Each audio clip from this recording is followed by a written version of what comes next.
And I want you to know that people that are extraordinary servants, they're purpose-driven. They know what they're called to do, and they go after doing it. They know and they value their purpose because their purpose gives value, it gives worth and satisfaction, not only to them, but to others.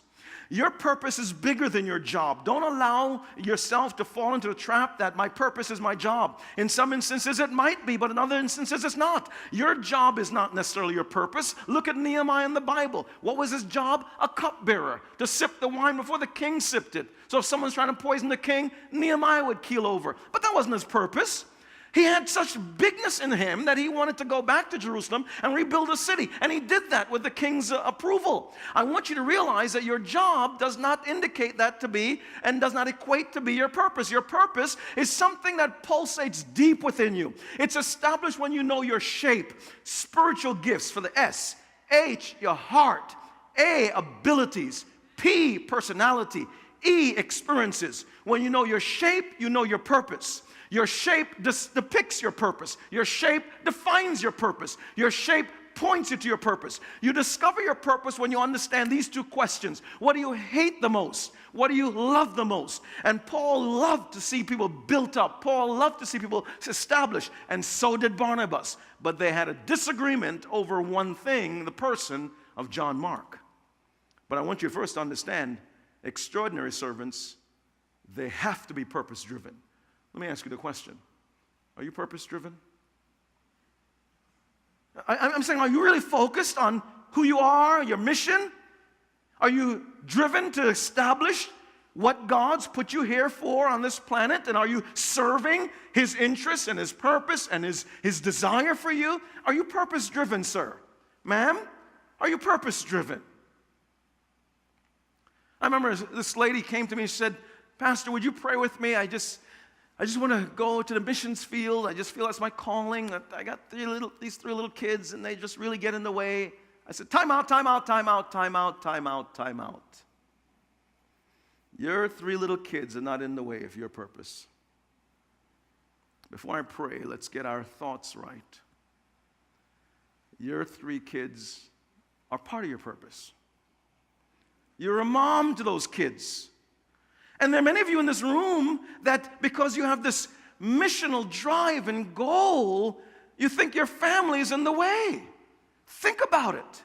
When you read the structure of Scripture, Genesis becoming the first book, there we see creation being established by God. The creatorial laws establish that the family is first before the church.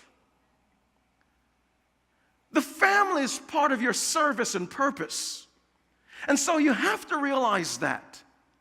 And some of you may want to project your life and fast forward your life into other stages. If the season of your life is that you're pastoring, or I should say parenting little children or parenting teenagers, your mission is those children, those teens, the little ones, nurturing their minds and their hearts, being at their volleyball games, being at their basketball games, being at their music recital, being able to care for them and spending the time. And the things that you may have to put on the back burner that you may have pulsating in your heart.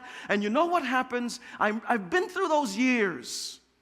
When my children were small and I'm going to their ballet recitals and I'm going to their games and trying to be there for them, and in my mind I'm saying, God, I have this desire, I want to write books, I want to do this, I want to do that. And I'd put all those things on hold because at night I'm helping them with their homework assignments and reviewing their essays and helping them think through the questions and work through all that. And in the back of my mind I'm feeling frustrated, saying, God, what's going on? You know what happened?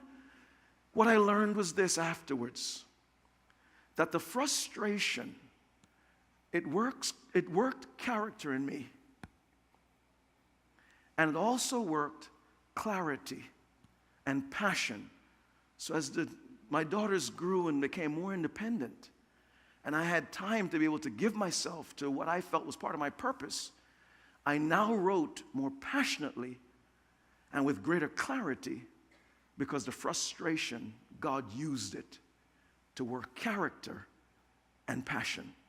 And I'm saying that there's some things in you that's part of your purpose, and you're feeling frustrated now because there are other requirements and obligations you have to accomplish and execute, don't let that drive a wedge between you and your family, you and your children, or you and God. God's going to use all those things. You ever go down south and have gumbo? Anybody ever eat gumbo? I mean, gumbo, they throw everything into gumbo. They throw in the shrimp, they throw in the okra, they throw in the tomatoes, they throw everything in gumbo, seafood gumbo. And that's how God does. He throws everything in. And nothing goes to waste. Not even the times when you think that you're not able to attend to your purpose.